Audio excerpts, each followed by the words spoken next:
Security ज़राए के मुताबिक पाकिस्तान की मुसल्लह अफवाज ने अंगूर अड्डा सेक्टर में अफगान पोस्टों को भारी नुकसान पहुंचाया। अफगान चार्ली पोस्ट और अफगान बाबरी पोस्ट को मुकम्मल तौर पर तबाह कर दिया गया। सिक्योरिटी ज़राए के मुताबिक फोर्सेस ने बाजोड़ में अफगान तालिबान की 2 चौकियां तबाह की और अफगान सूबे पख्तियाका के पोस्ट पर भी कब्जा कर लिया। पाक फौज की कार्रवाई पर अफगान तालिबान पोस्ट छोड़कर भागने पर मजबूर हो गए, जबकि पाक फौज ने पख्तियाका में अफगान तालिबान की अहम फौजी तंसीबात और कोर हेड क्वार्टर्स को भी तबाह कर दिया।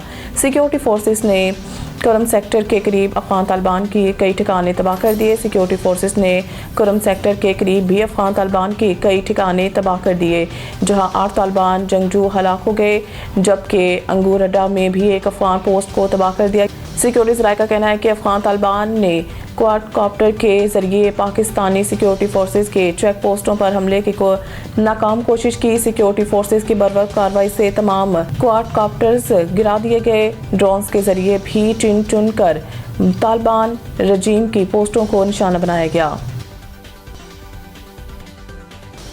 वज़ीर दिफा ख्वाजा आसिफ ने कहा है कि हमारी बहादुर फौज इस वक्त भारत के प्रॉक्सी तालिबान अफगान जारहियत का मुंह तोड़ जवाब दे रही है। इंशाअल्लाह शिकस्त दुश्मन का मुकद्दर है।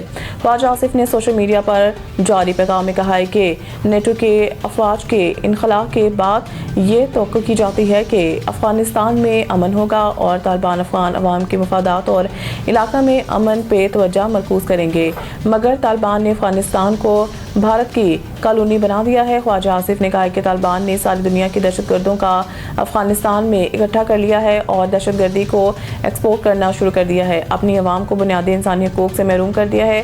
ख़वातीन को जो हकूक इस्लाम देता है वो छीन लिए हैं। वज़ीर दिफा ने कहा है कि पाकिस्तान ने बराह रास्त और दोस्त ममालिक के जरिए हालात नॉर्मल रखने की पूरी कोशिश की है, भरपूर सफारतकारी की, मगर तालिबान भारत के प्रॉक्सी बन गए। आज जब पाकिस्तान को जारहियत का निशाना बनाने की कोशिश की तो हमारी फौज ने फैसला कुन जवाब दिया।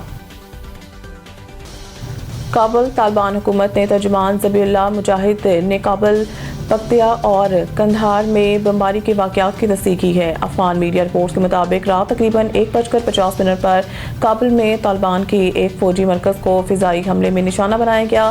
ताहम हमले की नौइयत और मुमकिन जानी नुकसान से मुतालिक फौरी तौर पर तफसीलात सामने नहीं आई है। रिपोर्ट्स में बताया गया है कि सुबह पख्तिया में तालिबान की मंसूरी कोर पर 2 मरतबा बमबारी की गई है। इसी तरह कंधार में भी रात के फ़िज़ाई सरगर्मी देखी गई।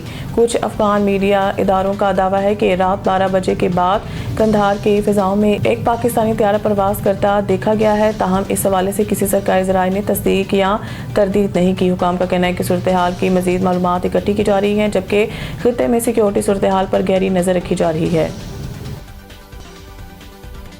वज़ीर-ए-आज़म पाकिस्तान शहबाज शरीफ ने कहा है कि पाकिस्तान के अवाम और मुसल्लह अफवाज मुल्क की सलामती, खुदमुख्तारी और इलाकाई सालमियत के तहफ़्फ़ुज़ के लिए हम वक्त तैयार हैं और वतन अज़ीज़ के दिफा पर किसी किस्म का समझौता नहीं किया जाएगा। अफगान जारहियत के खिलाफ जारी ऑपरेशन ज़रबुल हक के हवाले से वज़ीर-ए-आज़म ने अपने बयान में कहा है कि अफवाज पाकिस्तान का अज़म है कि मुल्क के अमन और तहफ़्फ़ुज़ पर किसी सूरत आंच नहीं आने दी जाएगी, जबकि अफवाज किसी भी जारहाना अज़ाइम को खाक में मिलाने की भरपूर सलाहियत रखती है। उन्होंने कहा है कि chief of army staff, chief of defence forces Asim Munir की क़यादत में फ़ौज पाकिस्तान कौमी जज्बे के साथ अपने फ़राइज़ अंजाम दे रही है और पेशावराना सलाहियतों, आला तरबियत और मौसर दिफाई हिकमत अमली से लेस है। वज़ीर-ए-आज़म के मुताबिक फ़ौज पाकिस्तान अंदरूनी बैरूनी चैलेंजेस से निपटने की मुकम्मल सलाहियत रखती है, जबकि पाकिस्तान ने हमेशा अमन को फ़रोग़ दिया है, लेकिन मुल्क की सालमियत पर कोई आंच नहीं आने दी जाएगी और हर जारहियत का डटकर मुकाबला किया जाएगा। साबिक़ कौमी क्रिकेटर उमर अकमल की खुद के बाबर आजम से मुआसने की इंस्टा स्टोरी पर वजाहत सामने आ गई। समाजी राब्ते की वेबसाइट एक्स पर जारी बयान में उमर अकमल का कहना है कि इनका मकसद हरगिज़ खुद को बाबर आजम से मुआसना करना नहीं था। उन्होंने वाज़ेह किया है कि बाबर आजम इस वक्त दुनिया के सफ़े अव्वल के बल्लेबाजों में शुमार होते हैं और वो इनकी कारकर्दगी और कामयाबियों का बेहद एहतराम करते हैं। उमर अकमल ने मज़ीद कहा है कि इनकी बात का असल मकसद सिर्फ ये नुक्ता उठाना था कि T20 फॉर्मेट में मिडल ऑर्डर की पोजीशन बाबर आजम के कुदरती खेल से मुकम्मल तौर पर हम आहंग नहीं है। इनके मुताबिक ये किसी किस्म का तकाबुल नहीं था, बल्कि सिर्फ टीम में किरदार के हवाले से एक राय थी।